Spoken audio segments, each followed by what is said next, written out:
Secretary of State, we'd like to introduce our third and hopefully last bill this session, 23 RS 0427. It's another cleanup bill, but much smaller than our other one. Are there any objections? Seeing none, the bill is introduced. Thank you. Any more bill introductions? Mr. Chairman. Mr. Vice Chair. Yes, Mr. Chairman, I have a number of bill introductions. Let me kind of get these in proper order. The first one is RS 0431, which is a bill regarding voter registration rules requiring the Secretary of State to join the Electronic Registration Information Center. I have another, or did you act? Go ahead. Okay. Then I have a RS 0432, which is requiring the Secretary of State to use this systematic alien verification for entitlement programs to check citizenship status of persons registering to vote. I also have RS 0435, which is requiring the Secretary of State to cross-check voter registration rolls with list of state welfare recipients. And two more, I have RS 0444, which is regarding advanced voting, requiring a witness for each signature on an advanced voting ballot envelope, and limiting such witnesses to not more than 10 such envelopes. And then finally, there is RS 0477, which is requiring the Secretary of State to investigate discrepancies in names and multiple voters at the same residential address. Are there any objections to any of these bills being introduced? Okay, seeing none, the bills are introduced. Thank you. Okay, so I'm going to move right on to our next. I'm sorry. Okay, Representative Neighbor, I'm sorry. Thank you, Mr. Chairman. I have a bill to introduce, and our reviser has it. It's RS 0522, and it has to do with committeemen and women. This was actually presented during the last session. There were no flaws with the bill, but it didn't happen, and it was at that time, it was very nonpartisan, and I'd like to submit it as a committee bill. Okay, thank you, Representative. Are there any objections to this bill being introduced? Okay, if there are no objections, the bill is introduced. Are there any other bill introductions?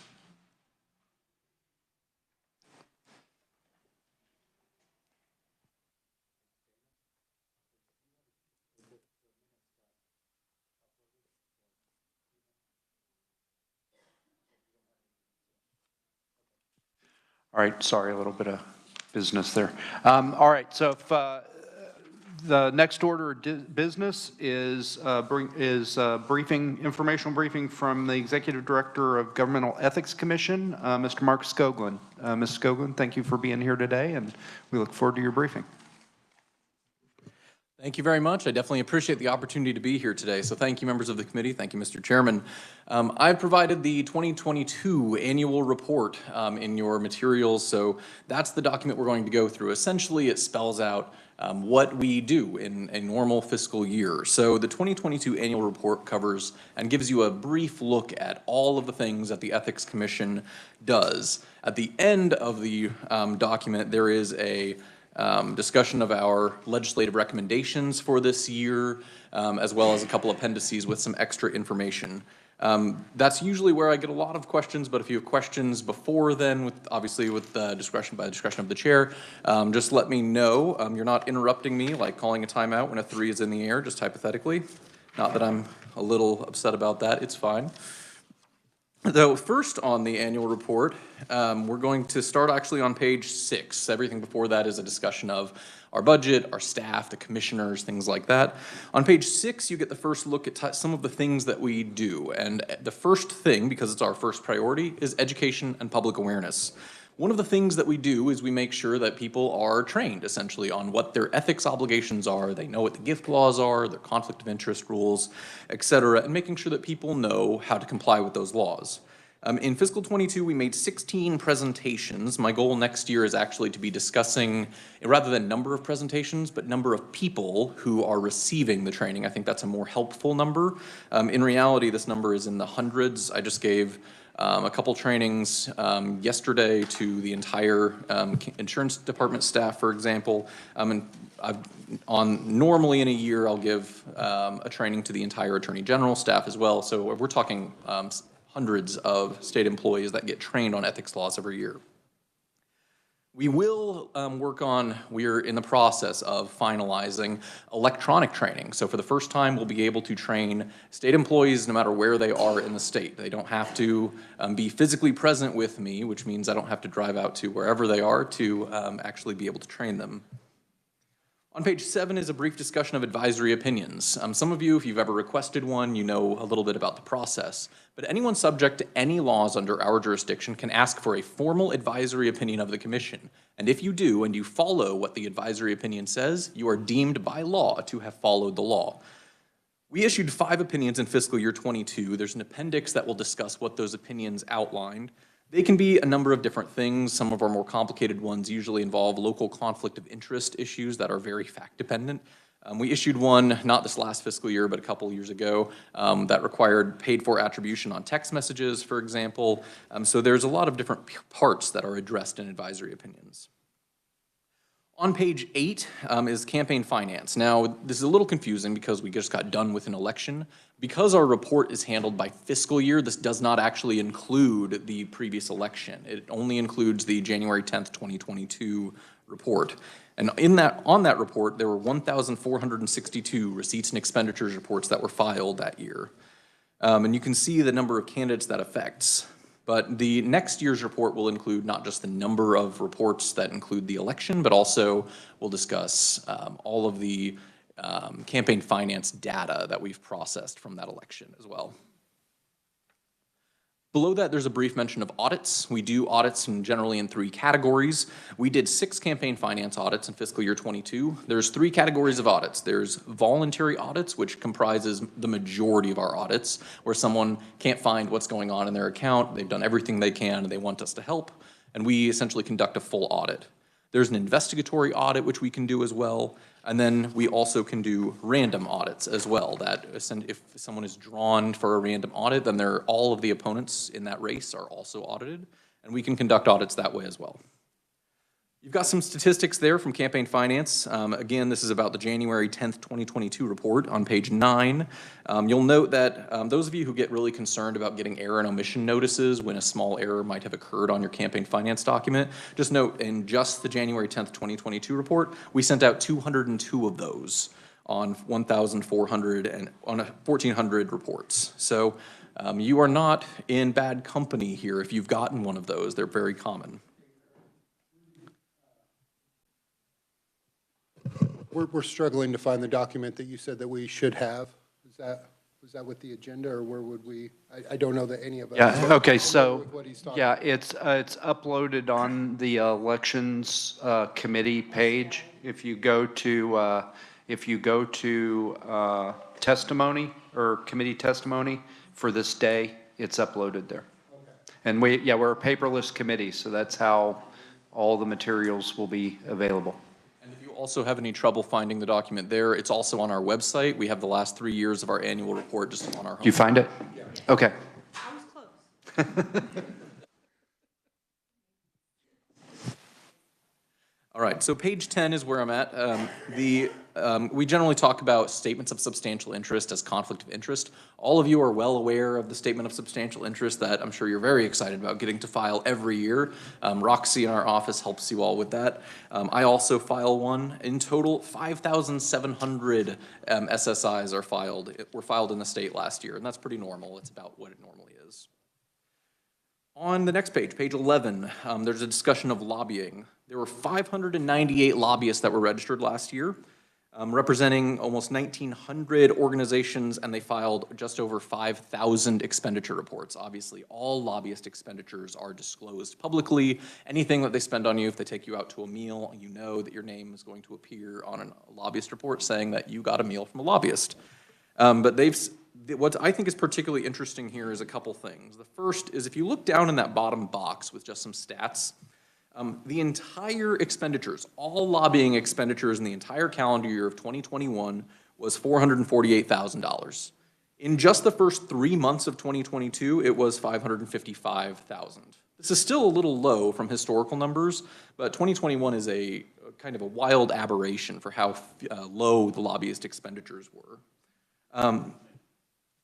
There's a 10-year evaluation in the back in the appendices. You can see how lobbying expenditures change over time. But I do want to give a shout out to both our lobbyist desk, Jessica White, and our lobbying community. Only out of all of those reports, that's over 5,000 reports, only 77 failure to files had to be sent out. That's a 98.5% compliance. Anytime we don't have to chase someone down is money that's back in taxpayer pockets, so that's how we like it. On page 12, a quick discussion of inquiries and investigations. In fiscal year 22, we had 26 investigations or inquiries. Even though these numbers are the same, it's typical for an investigation to last quite a while, and so this number is the same, that we had 26 complaints filed, but there is not much of a relation between the number of investigations and the number of complaints. Also, many investigations result in, frankly, clearing people's names. It's being able to identify, yes, nothing actually happened here, that was a problem. But 26 complaints were filed in fiscal 22. 12 complaints were dismissed for lack of showing a probable cause determination. 7 complaints had a hearing, 2 were settled, 4 complaints are ongoing, and 1 complaint was dismissed for lack of jurisdiction. So a lot of different things. Usually about half to a little more than half of our complaints are dismissed for lack of probable cause. Most of these are when people are very late in filing a campaign finance report, we file a complaint, they file that report, we dismiss the complaint if they do that before the hearing, most of the time.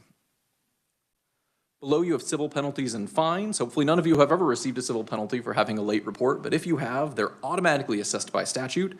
In fiscal year 22, there was just over 38,000 assessed in civil penalties, but of that, just over 11,000 of that was waived. Good cause can be shown to waive civil penalties.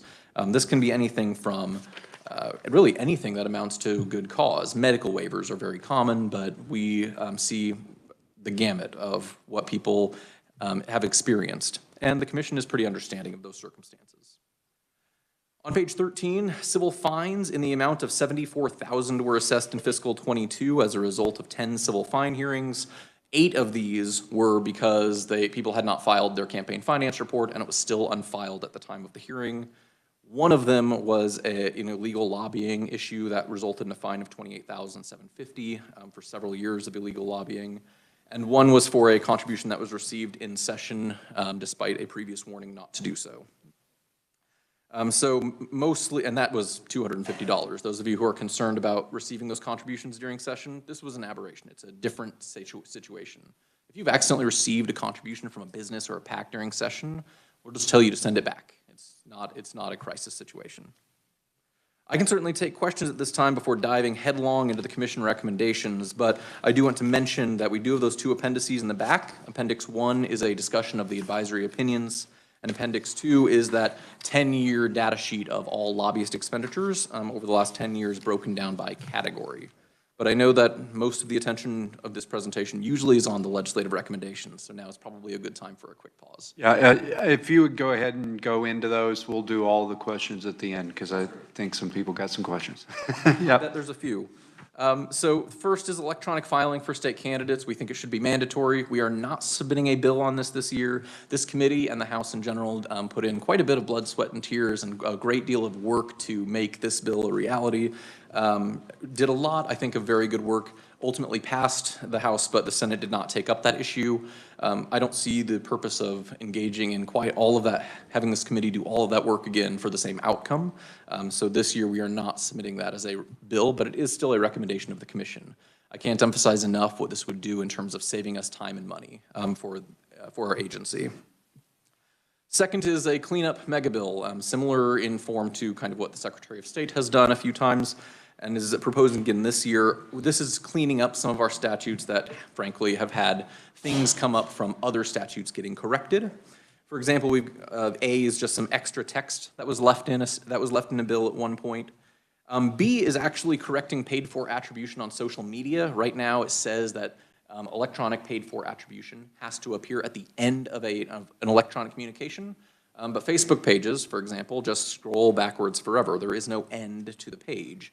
And so this changes it to be clear and conspicuous, essentially, which is the federal standard. It's the language they use. It makes things a little easier for people to comply with paid-for requirements on any electronic communication.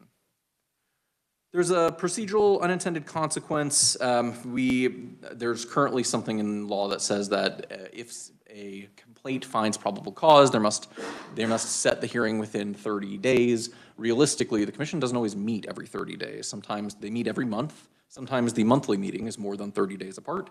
And sometimes they cancel a meeting. The last time we had a December meeting was, I think, 2017.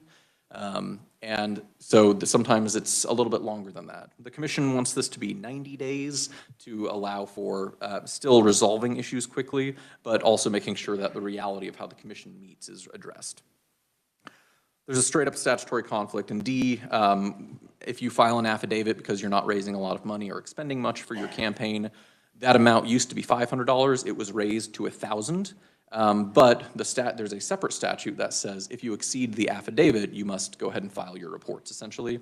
But that statute was not corrected. So right now, you can file an affidavit if you're going to raise less than $1,000, but if you raise over $500, it acts as if you have not filed an affidavit at all. So it's just a conflict. E has some extra text. F is essentially requiring lobbyists to file electronically. They already file their reports electronically by law, but when that change was made in 2018, it did not also update the registration statute, so they have to register electronically here. G is a statutory conflict that showed up in 2018 when civil penalties were changed. There's a statutory conflict that showed up about when those civil penalties start being assessed. This essentially makes sure that the intent of what happened in 2018 is met, and just like for candidates, the civil penalty clock starts when the failure to file is deposited in the mail. That's the cleanup provision. There's a lot there, but again, I don't think there's a lot that's particularly difficult or complicated. Last year we had something involving being able to work more closely with federal partners like the FEC. We took that out because I know there was some concern about that last year, so we removed that from the cleanup bill. Number 3 is cryptocurrency. Right now, it is kind of the Wild West in cryptocurrency campaign finance contributions. It is not regulated at all, any differently than anything else. So it is treated as just a commodity that can be given to a campaign, subject to the overall campaign finance limits, and that's it. There's no requirements on it. Kansas has not had this issue come up yet, but in talking to other states and other ethics commissions, this is coming. Whether or not we like it or not, we're trying to be proactive here and resolve the issue before it occurs. So if cryptocurrency contributions want to be accepted by a candidate, we are essentially outlining what we think the law should specify. It should set a limit of $100, and the reason why is because that's the cash contribution limits. Cash contributions can't be audited. We can't go look at a $100 bill that someone gave a campaign and say, oh, well, of course this came from Mr. A. That's the extent of what an audit could provide. Similarly, with cryptocurrency, you can essentially just look at it and know that a transaction occurred, but you probably do not have much of an ability to identify the actual origin. There are some other issues that we've included in this bill as well, some of which are discussed here, and we've actually had some additional discussions. We're broaching this a little differently as well. We are requiring that all cryptocurrency campaign finance contributions are passed through a payment processor that engages in what's called Know Your Customer protocols. Those of you familiar with bank regulations are already familiar with this. But essentially, the payment processor has to obtain the name and address from the people who are giving the contribution and be able to reasonably ascertain who they are. Without that, I mean, these contributions are functionally anonymous. We have no way to prove anything about them. Also, we've included in the bill that cryptocurrency has to be immediately converted by a campaign to U.S. currency. It can't be held for any amount of time. It can't be held as a campaign asset. You can't make expenditures from a campaign with cryptocurrency. You have to immediately convert it to U.S. currency and deposit that in your campaign account. So this, they also have to essentially ensure that the person giving the contribution has to check a couple boxes that say, yes, I am not a foreign national. Yes, I own this cryptocurrency that I'm giving you. So there are some straightforward items here. This is essentially a merge in some respects. Most of this is from the Texas regulation that recently passed. Some of the payment processor language is coming from California. So we're trying to do best practices here. We want to allow campaign finance contributions to occur in cryptocurrency if that's what the legislature would like, but we think some regulations need to be placed on it if so. If the legislature would rather ban the practice entirely, I don't think the commission would oppose that proposal either. The issue right now is that the cryptocurrency is just unregulated in the campaign finance space. That's probably the most complicated one we'll talk about. 4 is support of federal candidates. There is one little provision in the Campaign Finance Act that says any money, any funds raised under the Campaign Finance Act cannot be used in or for a federal candidate. That is it's an extremely broad prohibition. It affects PACs, parties, candidates, et cetera. And in or for is very broad language. That can mean a lot of things. It can mean buying signs, which means right now, under the law, it is illegal for a central committee to go buy signs for a federal candidate, which seems like that's part of the point of having a central committee is to advocate for candidates that are under their jurisdiction. So we think that there's not much of a benefit here to having this prohibition on PACs and parties. We think the PACs and parties should be carved out from this. Let PACs and parties advocate for federal candidates if they want. If this affects any FEC regulations, that's not our purview. That's between them and the FEC. But we're essentially advocating for an exemption here. There are a couple others that are not written here because the commission we didn't discuss them as a formal recommendation, but we're proposing them as legislation. The first is we're actually going to handle this in statute. I think there's a fix to express advocacy that we think should probably occur. Right now, there are 9 phrases that are express advocacy. It's vote for person, defeat next to a picture of someone, support the blank candidate, or things like that. There's 9 specific phrases that originate largely from Buckley v. Vallejo, and if you don't use those 9 phrases, then there is no express advocacy. There's no express advocacy, no paid for attribution is required, nothing like, there's no disclosure. It's essentially outside of our universe.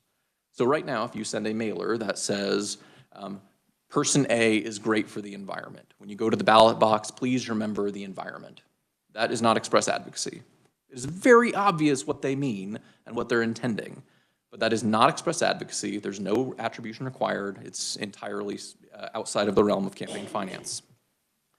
This essentially, our recommendation is to adopt the federal change to this. The federal approach is to have what's essentially called the only reasonable interpretation test. If you look at a mailing and the only possible interpretation is that you are encouraging a vote for or against someone in an election, like the previous example would clearly have been, then it is the same as using those 9 phrases. So you can't just walk the edge of the 9 phrases that every politically savvy person in Kansas knows how to do at this point if they want to avoid transparency. This essentially cuts out a large part of that loophole. And last there's a statute for paid for attribution that affects local candidates that are outside of our jurisdiction. So 2nd and 3rd class cities, school boards, things like that, outside of Wichita, which is in our jurisdiction. And also local ballot issues, constitutional ballot issues, bond issues. That statute says paid for attribution has to occur in a few limited instances, but it hasn't been updated since I think, early 2000s. It doesn't address text messages, which I know was a large point of contention in the last year. We're essentially asking that statute be updated to reflect the requirements that candidates have to abide by. We aren't making it a formal recommendation of the commission because that statute is not in our jurisdiction. We don't deal with the candidates in those races, and local ballot issues are entirely outside of our jurisdiction. But it is a statute that we are assisting with drafting, and we do support that change. Updating our statute to reflect political realities seems like a good idea to us. So I've talked for quite a while, but I can definitely take any questions if anyone has any. And my apologies if I can't get too far in the weeds in cryptocurrency, but I will try my best, I promise. Thank you, Mr. Skoglund, for that great that great laydown. Really appreciate it, and I appreciate the recommendations. Do we have any questions? Representative Dodson. Thanks, Mr. Chair. I think in the past you have provided a list of approved lobbyists. Did you already provide one for this fiscal year, or are we waiting for one? I We forgot. regularly update the lobbyist list, but this is something that the Secretary of State puts out. They handle registrations and all of that. You can go to the lobbyist directory on their site, and it's updated very, very fast. Okay. But we are always happy to, I just did it last week for someone. I'm always happy to put together a list for you of all current lobbyists to help make sure that those of you who do solicit funds during session, make sure that you're parsing your email list to keep lobbyists out of it. So I'm always happy to help with that. Just let me know. Thank you. Thanks, Mr. Chair. Any other questions? Go ahead, Representative Underhill. You said that the commission meets monthly. How do you guys notify the public of your meetings or any special meetings? And then are those live streamed or recorded? I love this question because I get to brag about something here in a minute. So we meet on the fourth Wednesday of every month. We post the agenda on our website. We also tweet it. We put it on the state, I think it's called Square, Public Square. We put out the agenda in all the normal places that one would expect it, but we also are always happy if you are interested in getting a copy of the agenda when it's out. We're always happy to just send it to you as well. Just let me know. In terms of streaming meetings, we've streamed our meetings that are remote, but we never had the technology to do so in the actual, for live meetings. I decided quite a while ago that this is not something that, we're all about transparency in government, and our meetings were not being streamed.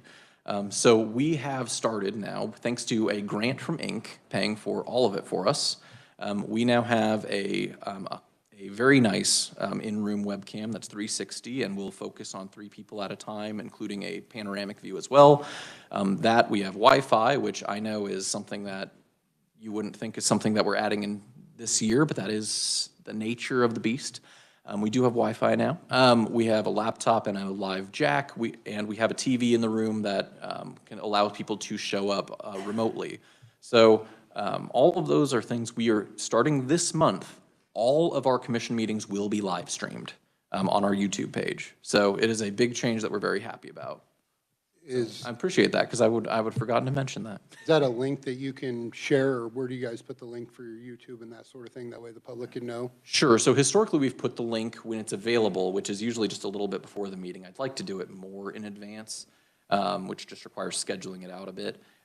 We put it 2 places. On our website, on the lower left of our website is about the next meeting. It's usually where agendas and materials are posted. We also put the live stream link, and we also tweet that link when it's available. So those of you who don't follow us, I always like to tell people to follow us anyway. Sometimes I try to be funny and it goes very poorly for me, but I do try. But that's where we publish those items. You can also just follow our page. We don't have anything other than our meetings on there. So if you ever want to get notifications on it, the only time you'll be notified is when we post, when we are scheduling a new meeting. So You said that that starts this month, the 25th? absolutely, next week. All right, thank you, Representative. Any other questions? Representative Essex. Am I on? Okay. Thank you, Mr. Chair. Thank you for your presentation. I appreciate it. Due to the scope of what the commission does, I know it's a little bit of a different question, but is there ever a circumstance where, or is there a law, regulation, or agency policy dictating when a commissioner or a staff member should recuse themselves from a matter? There is not that's specific to the commission. There might be in other state statutes that I'm unaware of, but there's nothing in the ethics laws that specify when someone should recuse. So right now there is nothing there. Commissioners have in the past recused from particular issues, but it's voluntary. Okay. All right, thank you. If I may also, the commission has 9 members as well. Those of you who are not familiar with the commission, they're appointed from all parts of the state, 2 from the governor that have to be from different parties, 4 from the legislature, and the rest of them are from the Chief Justice, Secretary of State, and Attorney General. No more than 5 from one political party, and there are some very strict limitations on who can serve. They essentially can't have been a political figure for several years before this. And there's a few things that if they've served in a certain capacity, they actually are banned from life from being a commissioner. So it's a pretty strict requirements in place, which helps for situations like this, where, I mean, generally speaking, their actions are by consensus, but it does help for things like that if they ever came up as well. I think Revisor Heim has a question. It's a curiosity question. Mark, what was the nature of the illegal lobbying that required a $28,000+ fine? Sure. So it was someone who had been lobbying for several years despite not registering. They never registered, they didn't file reports, and every instance of lobbying when someone is not registered is an act of illegal lobbying. So there were 3 categories: failure to register by each year, failure to file the reports that they were required to file, and illegally lobbying in each instance. The commission approached that and they gave a $28,750 fine that could have been reduced had the person filed the required reports and paid that amount. Did not occur. So the fine is $28,750. I don't know if the commission will ever see any part of that, but that's how they came to that. I believe they arrived at that with $1,000 per count for the failure to register each year, $500 for each report that was not filed, and $250 for every instance of illegal lobbying, I believe was the way that they approached it. Representative Howerton. Thank you, Mr. Chair. Is there term limits on the board? There aren't term limits, but they Or serve are there two-year terms. 2-year terms? Staggered. So 5 members are up 1 year and 4 members are up the next year. Okay. So it is a 2-year term that they serve. We have someone who's been on the commission since, I think, the 90s, and someone else who's been on the commission, I think, 12 years. But we generally see a fair number of new faces here and there, but it's a pretty nuanced role at times. So it's nice to have people in the room as well who have all that experience dealing with campaign finance issues that, as you all know, are varied and diverse. And on follow-up, and where do the fees go? What does the money go towards? Sure, so they go to our fee fund. Our budget is about 75% state general fund and 25% from our fee fund.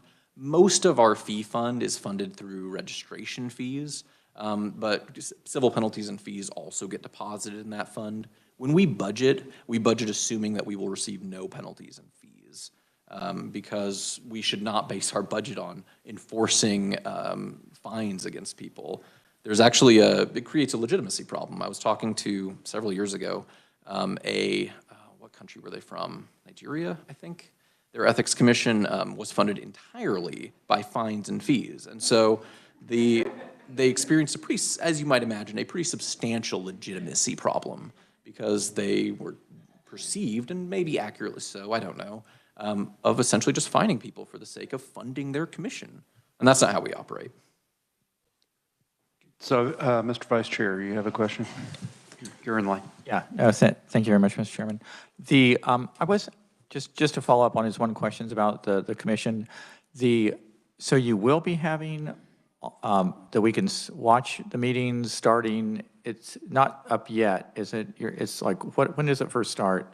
That the public can actually, see your meetings? Next week. They could always attend live. Okay. But realistically, I mean, I know we're right there, we're right across the street, but we don't get a lot of visitors.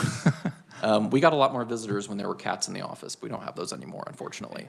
But you can always attend live, but next week we will be, assuming no technical issues, we will be live streaming our meetings every month, starting the next week.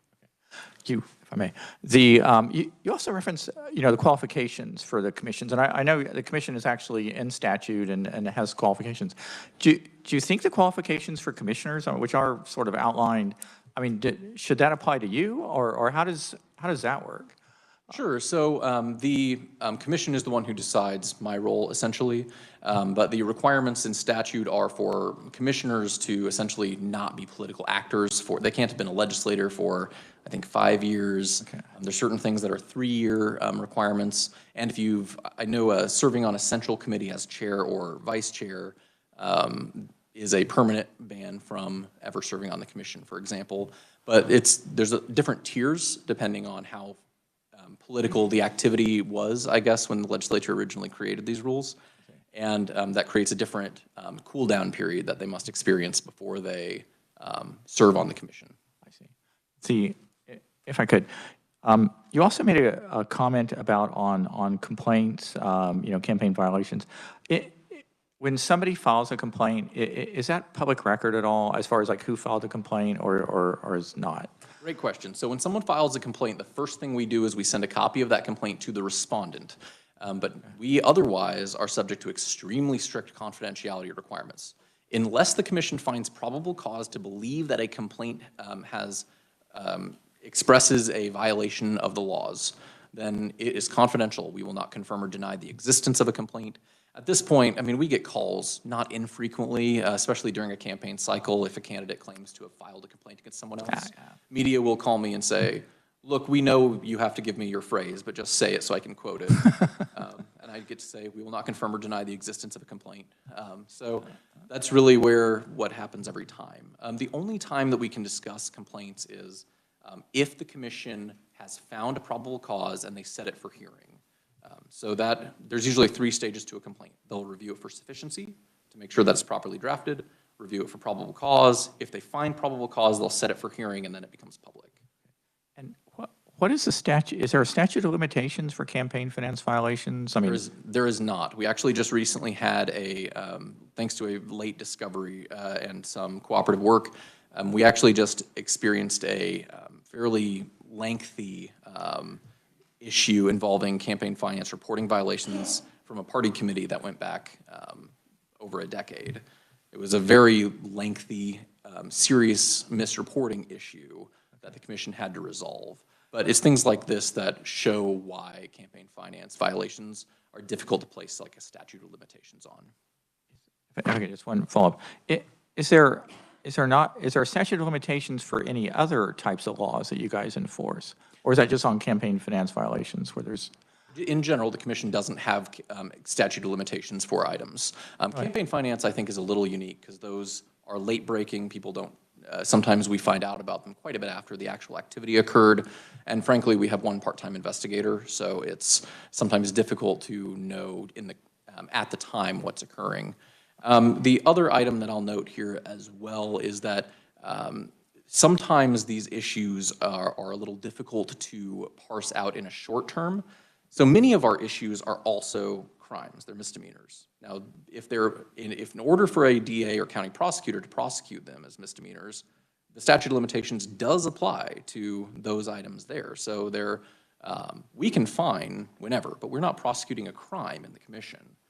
If we find a violation, we will always send it off to a DA or county prosecutor. Usually we tell them we think our fine is sufficient, but they could theoretically have further prosecution as long as it's within their statute of limitations. But for us, we have the ability to issue fines for old conduct as well. Representative Underhill. I had a follow-up on the question regarding the $28,000 fine. So are those fine amounts for each different violation spelled out in your statutes, or is that just an arbitrary number that the commission says, oh, let's attach 500 to this or 1,000 to that, or how do you guys, where are those numbers set? The commission actually arrived at that number through a discussion in the hearing.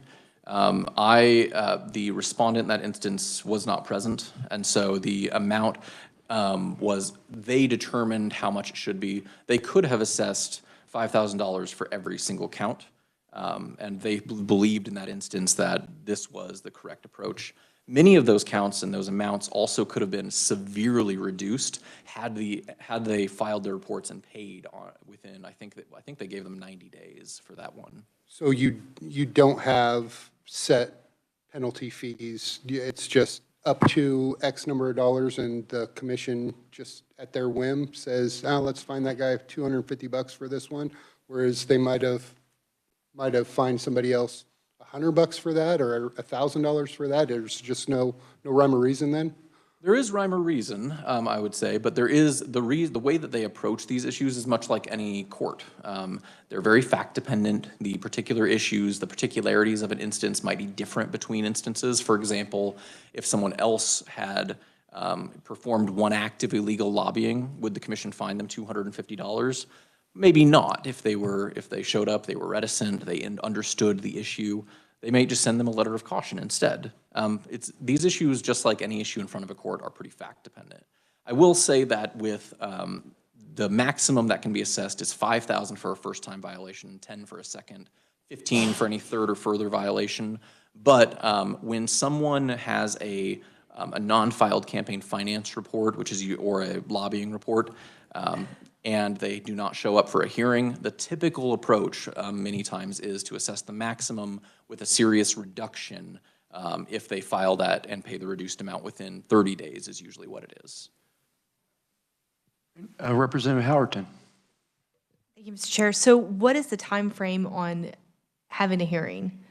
Like, I mean, if there's no statute of limitations and you go back 10 years and they've moved and how do you follow up with notifying, and what does a normal average time Sure. frame look like for something like that? It was a pretty serious aberration to have an issue that went back a decade.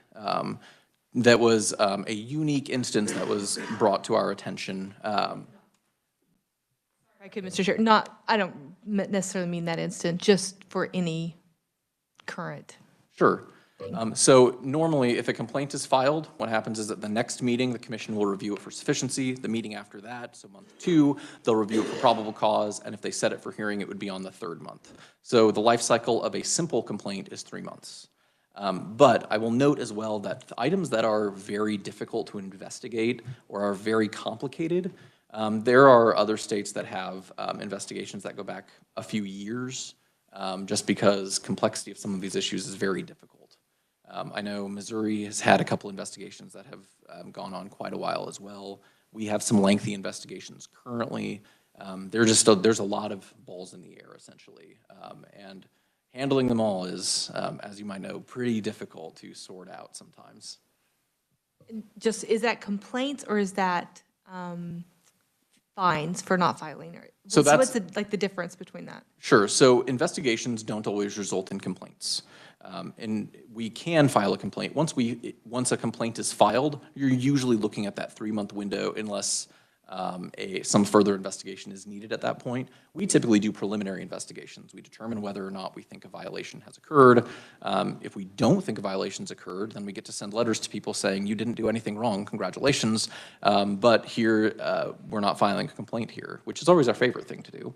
But normally we will file a complaint if we do think a violation has occurred, and at that point, we start that 3-month cycle.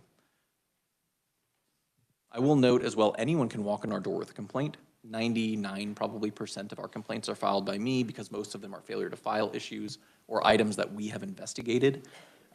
But anyone can walk in the door with a complaint, and if that happens, sometimes that might take further investigation. It might not be that 3-month window, it might be a little longer, but in those instances are also usually fairly simple. Many complaints that are walked in our door don't state violations of the law. Someone is annoyed about something that happened in a campaign, and they file a complaint against someone, but it's not a violation. That's pretty normal. Okay, so everything is a complaint, whether it's you complaining, sorry, that was really technical, or someone else filing a complaint. Everything starts with a complaint. You would file the complaint that we didn't file. Yes, so if anything that results in a fine, we'll typically start with a complaint. We can issue fine hearings, which we've only done in a couple instances. Usually, we do fine hearings if 2 things are true. Number 1, the underlying issue is not a crime, and 2, if there's really not evidentiary debate. There's no, I mean, it's very clear what happened. Those are the 2 instances in which we could just schedule it for a fine hearing, and it resolves it much quicker, because we can schedule it for the next meeting, rather than going through a 3-month complaint process. All right, are there any other questions? Representative Howell. Thank you, Chair. First of all, very important, is Roxy going to nag us when it's time for us to submit our substantial interest forms? Absolutely. Oh, good. Okay. I love being nagged. Okay. Then my other question was, and I'm just showing my ignorance, I'm blessed to have a treasurer to do campaign filing for me. I was just curious, when you do an electronic filing, is the system set up so that, if you wanted to, I assume, log in to your system, could you just file your expenditures and your donations and those kind of things and kind of just save it as you go and then submit it at the deadline? Yes, so there's really two ways you can do it. Again, the system is from the Secretary of State's office, but at this point, we've discussed it so much that I'm pretty familiar with it. But there's two main approaches. You either are someone who will submit every line and save it as you go, or you can put everything into Excel and drop the Excel spreadsheet in, and it will do it. As long as you have your columns aligned properly, then it will just upload everything all at once. Some people do one or the other, but electronic filers do. Those are your options, really. All right, any other questions? So I've got a question, Mr. Skoglund. Well, a couple questions. First, is there for the commissioners, is there a requirement that they be lawyers or have legal degrees? No, there's not, but right now we have, I think, 8 of our 9 commissioners are attorneys. So that's normally who ends up getting appointed, which is good because we look pretty closely at some difficult statutes fairly often, but there's no requirement for that. And frankly, the non-lawyers we've had on the commission as well have always been great voices.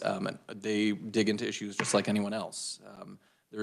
Honestly, if you were sitting in a commission meeting discussing statutory interpretation, I think you'd be hard pressed to identify who wasn't a lawyer in the room. Especially people who have served on the commission a bit, it's pretty nuanced. So. And I say this as a lawyer, that there's, look, I understand that we can be annoying and things go a little slowly when we're involved, but, you know, generally speaking. Mike. But yes, the commissioners in general, they're great people to work with. They're strictly nonpartisan. They work very hard to make sure that the issues they deal with are just the right answer. And that's why almost everything is done by consensus.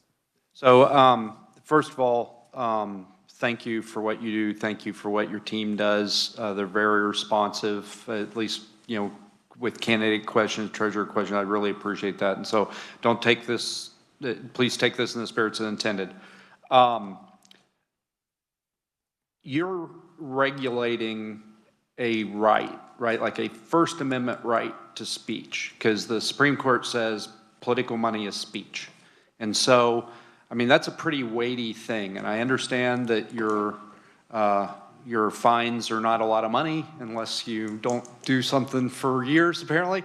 Your fines are not much, and you know, at worst, it's a misdemeanor, but it's speech, right? And so when you file a complaint or you start investigating something, that can have an effect on speech. It can make people reluctant to do something with their money that's legal because they're afraid of an investigation or whatever. And so you guys end up acting, I guess, and I'm trying not to give a speech here, but you guys end up acting as, you know, cop, judge, jury, and executioner, you know, for these laws. Do you think that there's a place for a judge in this process for you to demonstrate probable cause before you engage in an investigation, or you know, start sending people out to dig into files and whatever? Because I mean, it can stop speech. I mean, you know, just the act of you wading into an issue can be a deterrent to free speech, and so it's a pretty weighty thing. I'd love to hear your thoughts on that. Sure. It's worth remembering that the commission is, they're the board that really makes those decisions. If we are engaging in an investigation, if we're assigning subpoenas, anything like that, those are items that the commission decides. I bring them to the commission, and my staff will work on them.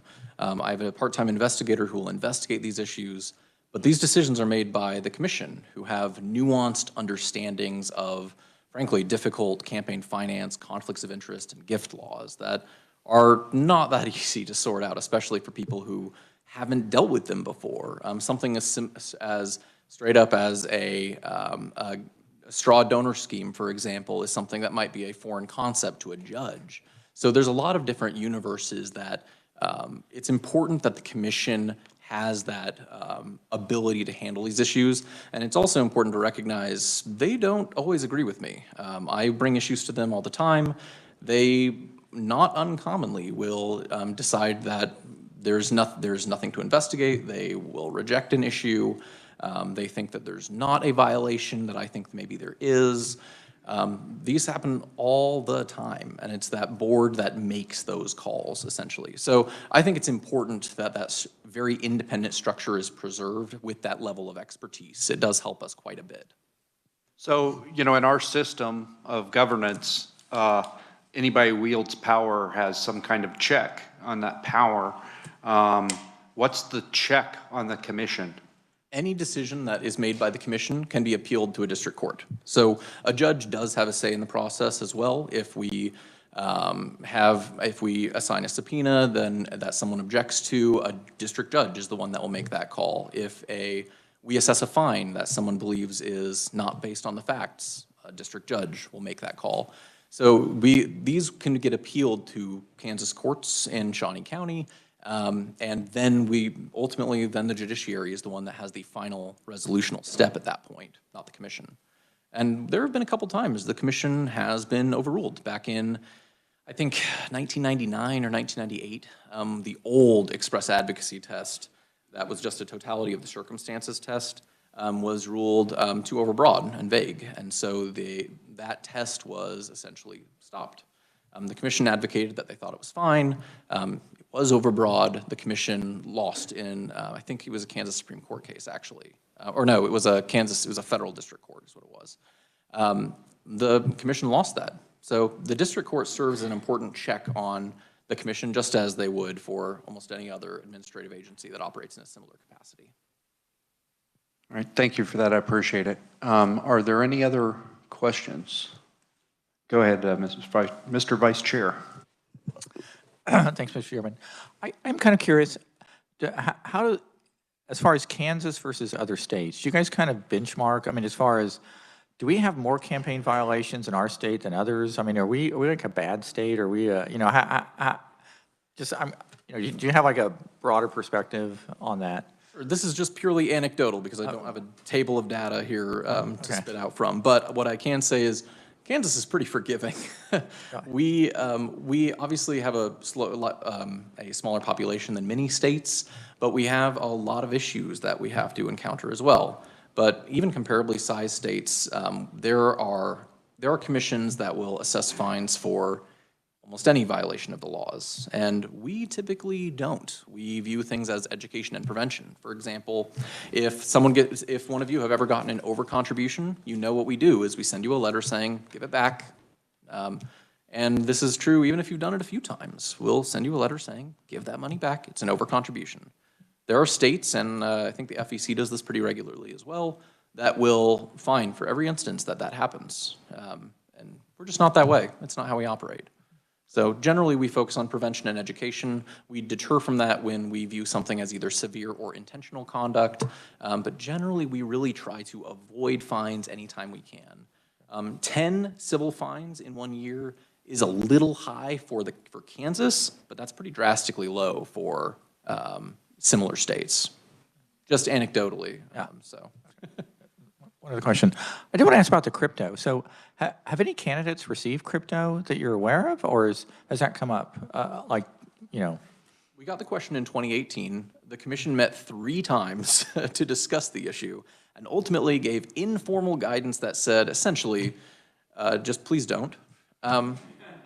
It wasn't formal guidance of any kind. It didn't have the force of law, but it basically said, we are concerned that there's issues involving transparency here, anonymity, but the law was never changed. There was no formal opinion issued. It is legal to give cryptocurrency to a campaign right now. It's just unregulated. It's subject to campaign finance limits at the time it's received, but a campaign can sit on that and hold it. They can spend out of cryptocurrency, at which point, I don't know how we would ever audit a campaign that operated out of cryptocurrency. So that is something that other states are dealing with quite a bit, but we haven't gotten, I think I got the question once a year and a half ago, but it was an offhand question that I wasn't sure if it was serious from a campaign. But one campaign in 2018 was serious about that issue and wanted to know. So it hasn't come up really dramatically in Kansas, but this is one of those issues that we really want to be proactive. Also, this is a complicated issue. We're at the start of the biennium. If this takes 2 years to get the bill right, we'd rather do it now than trying to rush something next year. If next year things start really getting difficult on crypto. Okay, I've got another question from Revisor Heim. Actually, it's a clarification. The commission has no jurisdiction over crimes. You can refer if there's a crime that the commission believes committed, but that would be referred to the county or district attorney or the attorney general's office. That is absolutely correct. So you're dealing here with administrative law, and the appeal process is different than in criminal law, but there are criminal cases. They're rare, but they are. I cannot recall the last time that a DA or a county prosecutor chose to prosecute something that we found a violation on. And we have, on a couple of occasions, we've said we think further prosecution might be necessary here. And that's typically, I have not seen that prosecution happen. That doesn't mean it couldn't occur, but realistically, our very complicated issues take a while to resolve anyway, and the statute of limitations on the crime might run. So, and I would not dare to try to correct Mr. Heim because he's forgot more of this stuff than I'll ever know. But I would point out that the, yeah, it's a civil penalty, it's a fine, but it's when I get a speeding ticket, it doesn't make the news and it isn't in the newspaper. When he, depending on the situation, him finding somebody is violating ethics law can be pretty big news. Representative Howerton, and then your next, Representative Burke. Thank you, Mr. Chair. So you mentioned speech, free speech. So if we are a part of an investigation, what are you allowed to dig into? So Like if we, anything that's relevant to the investigation. So text messages, emails? If it's relevant to an investigation, the answer is yes. So if you have some texts that indicate some violation of the laws, then yes, we can get those text messages.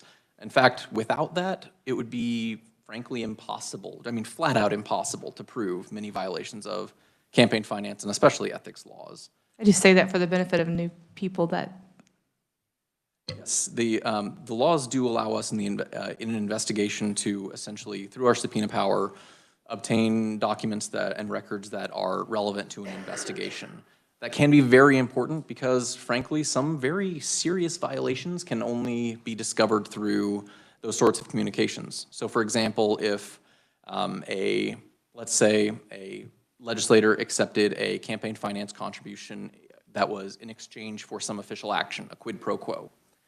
That's something that, frankly, you will never prove without having the communication of the quid pro quo, or just an insane amount of very strong circumstantial evidence. But that actual communication, if the commission can't get that, there's no reason to have that statute on the books, frankly. Representative Berquist. I will just say that throughout the years of being involved in filling out campaign finance reports, I've found a couple of times where I found what I thought was a big mistake, and it was, but I found it and I called and I said, what do I do? And I said, well, let's just work through it. Let's work through it, and that's the design. It's a pretty friendly system, but it's very effective. I think we have I think from what I've seen, we have a pretty good record in our state of honest filings, honest mistakes and honest filings. So there you go. Thank you. If I may actually follow. Yes, go ahead. Something that I think the public does not always perceive. I think most people in the legislature, by and large, are really just trying to do what's right. They really are. And sometimes we do need an investigation occasionally to make sure that is actually occurring, if there's a serious allegation that's been made or something. By and large, the public needs to understand the legislature is trying to do what's right, as far as we're concerned, as far as the things that we have seen. It's something that it's difficult, I think, for the public to perceive. So as far as we are concerned, that is what occurs, by and large. There's a few people here and there maybe that might be issues over the years. That's not the norm. So I have another question. I lied, I wasn't done. So on these items, like something that pops to mind is what you just talked about with the Facebook, right? your team issues these opinions that like, well, we think that the law says this, or we think the best way for you to comply with the law is X or Y. And, there's a lot of examples like that because we can't keep up with, the statutes can't keep up with technology, and you can't contemplate every single, instance. Does that go through the commission before you issue those kind of opinions, or is that just done in your office? Yes, so informal opinions were essentially, informal guidance, where you're calling us and just asking us a question, we can give you right then. It doesn't have the force of law, but we'll tell you what we think the interpretation is. Formal opinions that have the force of law the commission has to approve them. We will draft them, our staff attorney drafts them for the commission. The commission has made changes to them, they've outright rejected opinions in the past, and asked for them to be redrafted. They make those calls, but we do the initial draft on a formal opinion as well. So, and then they look at it at the next meeting. So, I mean, in a lot of ways that you're right, as the force of law, where is that published? So like if I want to be able to look at the body of advisory opinions that the commission's posted or has rendered, where do I do that? Sure, so they're available on our website going back until I think 1990. Before that, you can call us, we'll get you anything you want on paper. They go back to 74, and all of our really impactful lobbying opinions really came about in 1975. And so there's a lot of opinions back then, for sure. But you can get them on our website. They're also published in the Kansas Register. I don't know who goes and reads our opinions in the Register, but that is something that happens. But you can also reach out and we can help you run searches. This is this is a service the FEC provides. Those of you who have ever worked on a federal campaign might know. You can call up the FEC and ask them for help on an issue, and they'll direct you to particular opinions. And we'll do the same. If you call us for informal guidance on a complicated issue, we might direct you to particular opinions if they exist, and say, well, this one indicates that the answer to your question is no, and this is why, et cetera. I mean, that sounds a lot like writing a law. Do you think that there's a role for the legislature in that? I mean, in that process that we need to put in statute? Sure, so the formal opinion process is already in statute, and the way that the process works is that if you follow a formal opinion, you're deemed to have followed the law. You're essentially, no one can chase you down and say that you violated the law if you followed that formal opinion that was granted to you. Now, when I say it has the force of law, that's what I mean. It has safe harbor provisions for whoever asked for the opinion and you followed that opinion. It's not intended to change statute, and if a district court were ever to evaluate a statute versus an advisory opinion and found them to be in conflict, a district court could well say, this opinion is wrong, and the statute clearly says something else. And that's something they can well do. Because when in doubt, as you know, the statute text is what matters, which ultimately is all of you. So the formal opinion helps provide formal guidance. It's an advisory opinion just like the Attorney General provides as well. Very similar kind of process there. He's ahead of you. He's been waving me down here for a while. Mr. Vice Chair. And Mr. Scogan, this has been really interesting. A bunch of far-ranging questions. And I did, to pick up off, I think, Representative Howerton. So you guys, I mean, for a campaign election or a campaign whatever ethics probe, that you can actually grab somebody's cell phone, I mean, and you subpoena it or something, and is this just, I mean, I guess I'm kind of surprised at the broadness of that power. Is that, how did that come about? Sure, so we can essentially get anything that is relevant to an investigation, much like any other investigatory authority could. The way that it has to occur is that we would issue a subpoena. A subpoena is attached to facts and law, and if challenged, the commission would have to approve it by 3/4 of their members physically present in the room. They can't even approve subpoenas remotely. They have to be in the room, 3/4 of them present.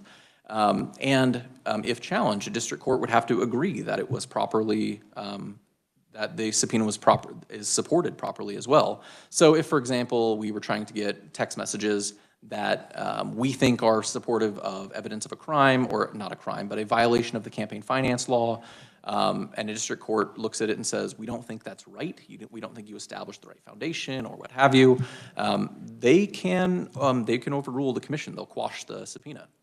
So And those sorts of things happen not infrequently in other instances as well. But the commission, we don't do a ton of things like that generally. Most of our investigations are not quite that complicated, but some of them are, so.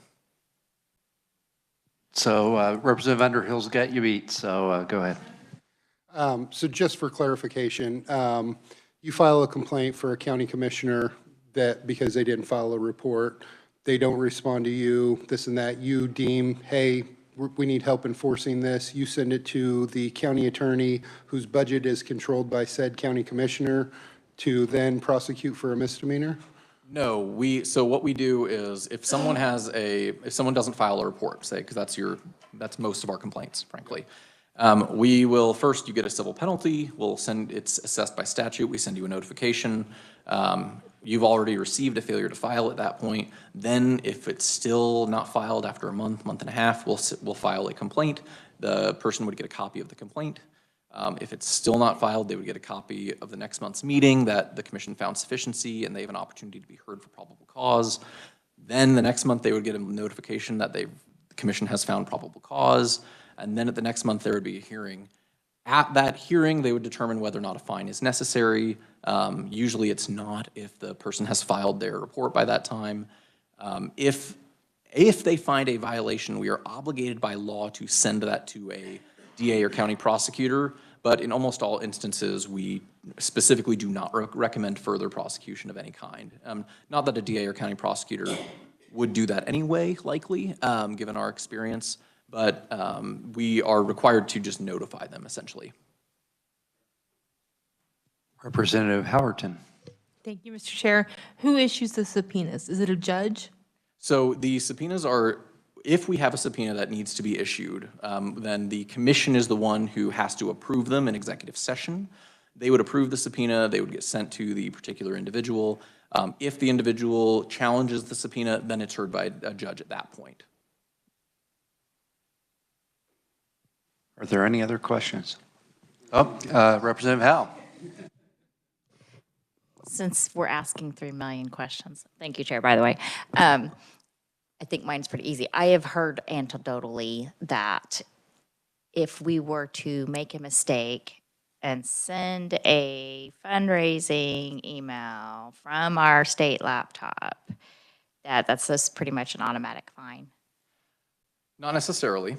We've actually gotten a lot more lenient on that in the last few years in particular. I don't recall the last time we've actually assessed a fine for that. But really, the law that we're talking about here is using publicly funded equipment for express advocacy, typically campaigning, fundraising emails, things like that. The commission does historically like to look at those issues, but I will tell you that we've issued some letters of caution rather than a fine in some recent years as well. But I will also tell you that that is much more likely when people self-report the issue. And I'll also tell you that if you don't self-report the issue, we almost always get a call, so someone will tell us. Sure, we like to narc on each other. That's true. So if, let's say we were to make a terrible mistake and immediately realize it, and we self-report and say, I majorly screwed up, what do I do now? We're not necessarily going to have a fine or anything, even though I intend to hopefully never make such a mistake, but. I will tell you that you're in good company if that happens. That's happened not infrequently in the last year in particular. And I don't recall if we've fined any of those people who have had that issue occur. And it's usually because they self-report and they try to correct the issue. As long as you're doing that, then you're doing everything right. We have a question online, I believe, from Representative Neighbor, and if you could turn it up just a little bit. I've got artillery ears. Thank you. Is that better? Perfect. Okay. I just want to commend the commissioner. And in all of my years, and I've gotten some notices that, oh, you took a campaign check and it was in the wrong time limit, send it back. You know, those are kinds of mistakes we all make. But I really feel that we do have a checks and balances system that allows for the commission and the commissioner of ethics or secretary of ethics to have backup and then go to the courts.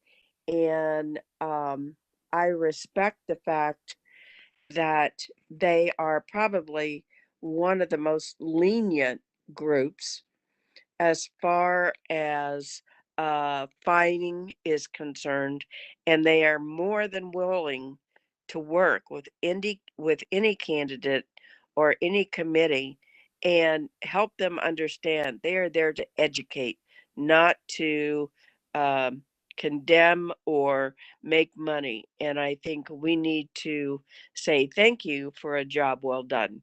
Thank you, Mr. Chairman. Both getting promoted. Yeah, I'll echo that. Thank you again.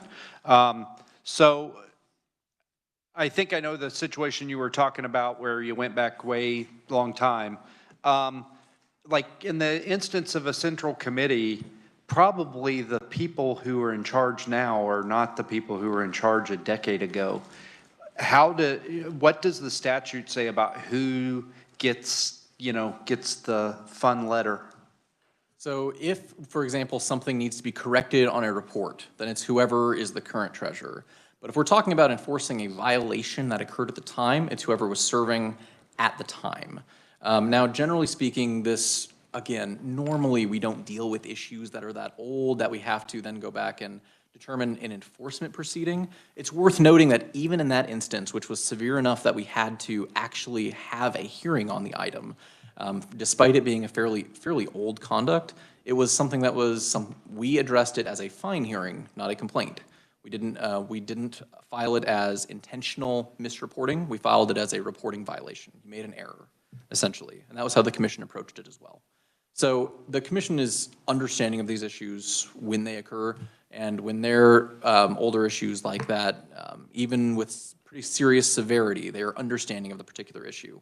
We'll note that the only people right now under the law who can be held responsible for a party committee or PAC that has misreported something is the treasurer. So those of you with volunteer treasurers, which I think is most people, be nice to your treasurers, please, because they're the people who are legally responsible for filing those reports and doing them properly. So you can also get civil penalties, obviously, as the candidate, but PACs and parties, it's just the treasurer who picks up those who picks up a lot of those fines if they were necessary. Any more questions? Yeah, Representative Hoagland, go ahead. Would it be a violation for the PAC to pay the fine for the treasurer? No, it wouldn't at all, actually, and that's pretty common. PACs have very few limitations on what they can do with their money. The same is true of a party committee by and large. There's a whole lot of things that they're allowed to do. There's almost very few limitations. But even for a candidate who gets a civil penalty or a fine, they can pay that out of their campaign fund. And whether this is something that's the norm nationwide, I don't think it's true everywhere, but I do think it is the norm, that is something that is permitted, is that it's considered a campaign cost, that an error was made and you are paying for it out of your campaign fund, because that's why you raised your money, is for campaign costs. Any other questions? Speak now or forever hold your peace. Representative Berquist. Yes, I just want to say no, I don't have any. Thank you. All right, with that, Mr. Skoglund, thank you so much for your time and your patience and your long suffering here in front of the mic. Thank you very much, and again, thank you for everything that you and your team does. Thank you very much, and I appreciate the opportunity to be here. That concludes our business. Is there anything else for the good of the order? All right, well, seeing nothing, everybody have a great weekend. We're adjourned.